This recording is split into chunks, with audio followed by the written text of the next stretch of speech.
बहुत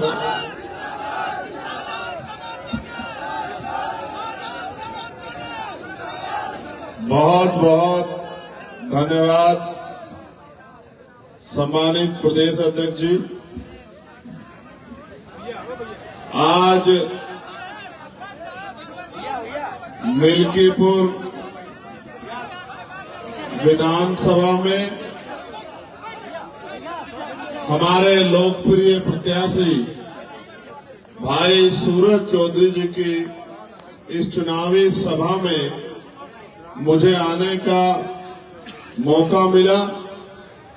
party team की तरफ से आज का मेरी ड्यूटी यहां लगाई गई थी प्रचार की।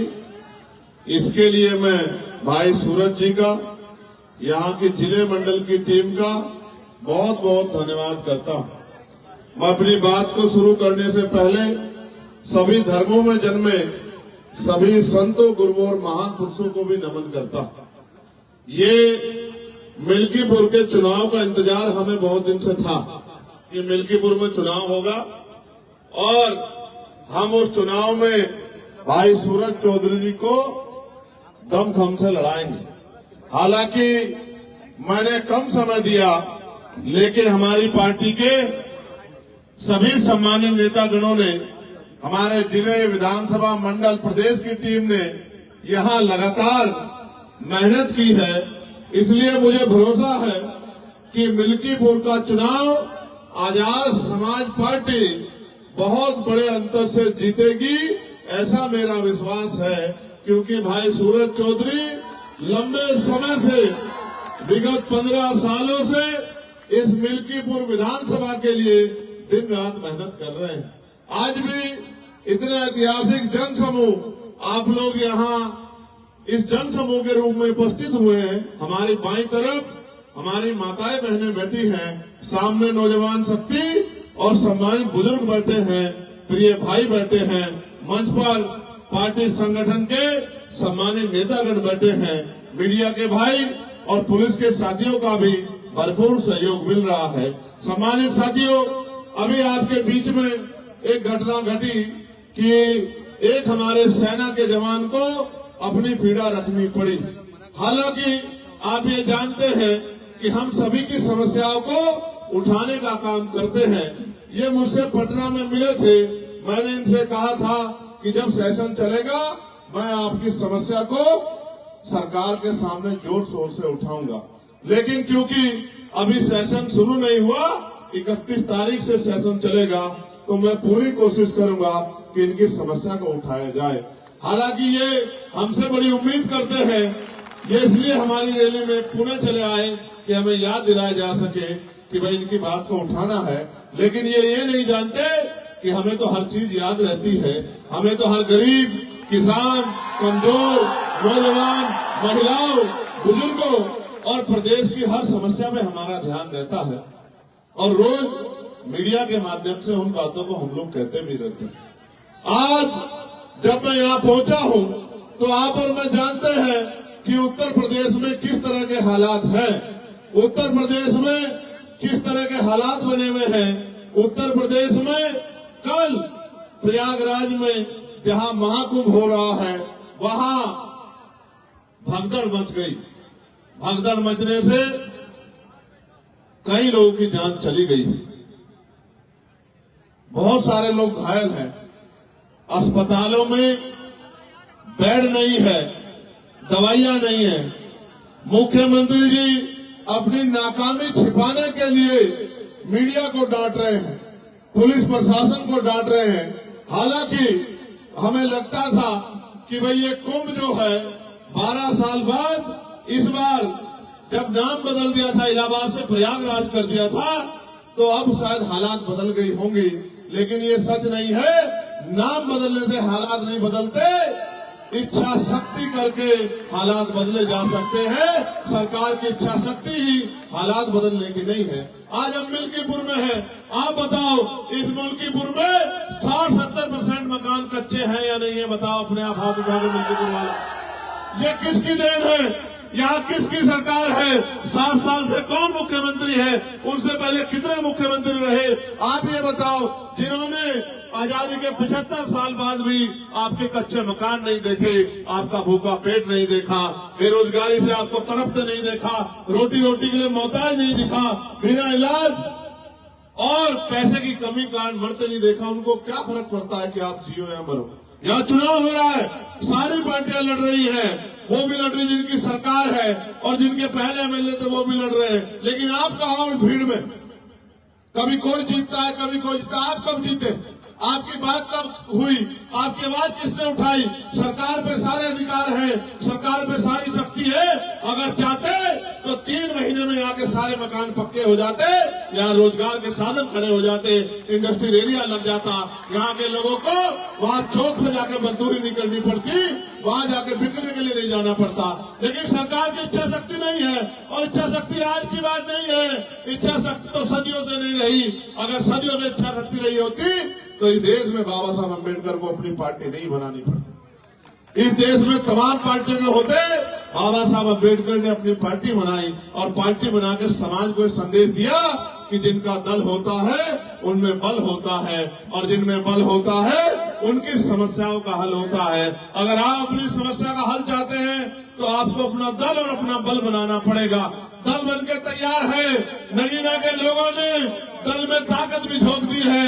इस बार बारी मिल्कीपुर की है, मिल्कीपुर वाले भी इस बार ताकत झोंक दो, फिर आप देखना जिस तरह पार्लियामेंट में चंद्रशेखर आजाद आपकी आवाज उठाते हैं, उसी तरह लखनऊ की विधानसभा में सूरज चौधरी दहाड़ के आपके क्षेत्रों के लिए लड़ने का काम करेंगे।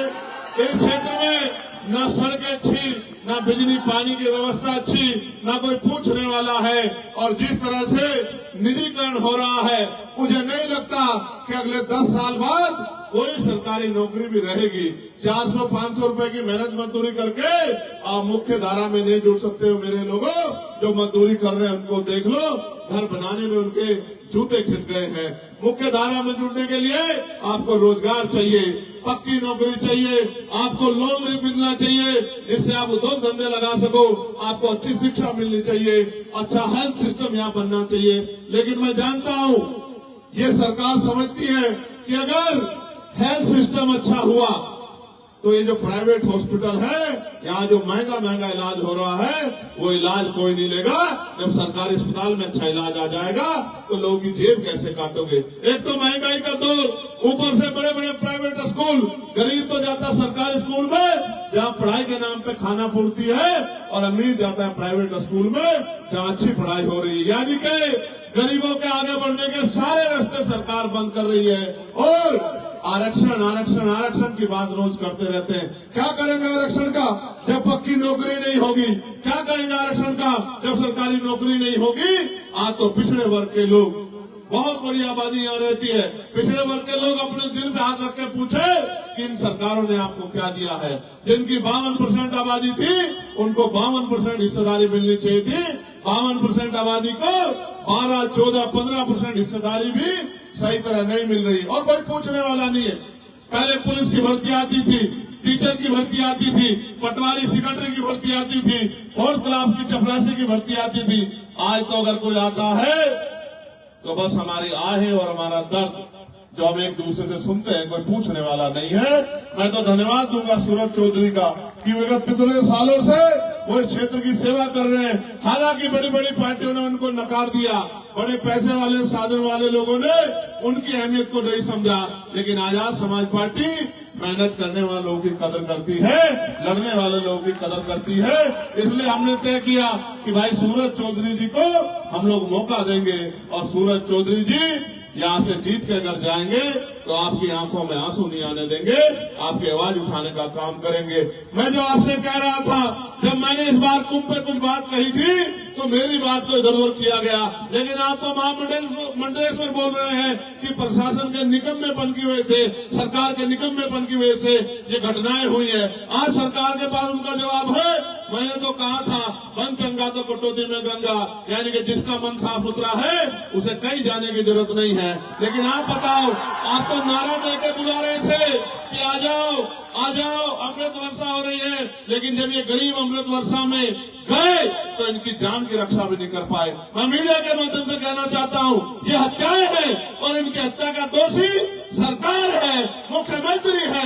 मुख्यमंत्री को जवाब देना चाहिए कि उनके कुप्रबंधन की वजह से इतने लोगों की जान गई। जो आए तो इस पाप धोने थे, पुण्य कमाने थे, लेकिन वो इस लायक भी नहीं कि अपने बच्चों में चले जाएं। किसी की बच्ची चली गई, किसी की मां चली गई, किसी का बेटा चला गया, और सब लोग मिलके आज गरीबों की लाशों में हंस रहे हैं। इसलिए मैं आपसे कहना चाहता हूं, ये सरकार सबको दे सकती है, लेकिन आपको इज्जत की जिंदगी नहीं दे सकती है। ये सरकार वादे करती है, 2022 में कहा किसानों की आय दुगनी कर देंगे, फिर कहा सिलेंडर 500 का दे देंगे, फिर कहा इतनी नौकरी दे देंगे। अगर मैं याद गलत नहीं हूं तो अभी प्रयागराज में यूपीएससी के बाद कितने बच्चे आंदोलन कर रहे थे, 4 दिन तक एक नौकरी नहीं दी मुख्यमंत्री ने।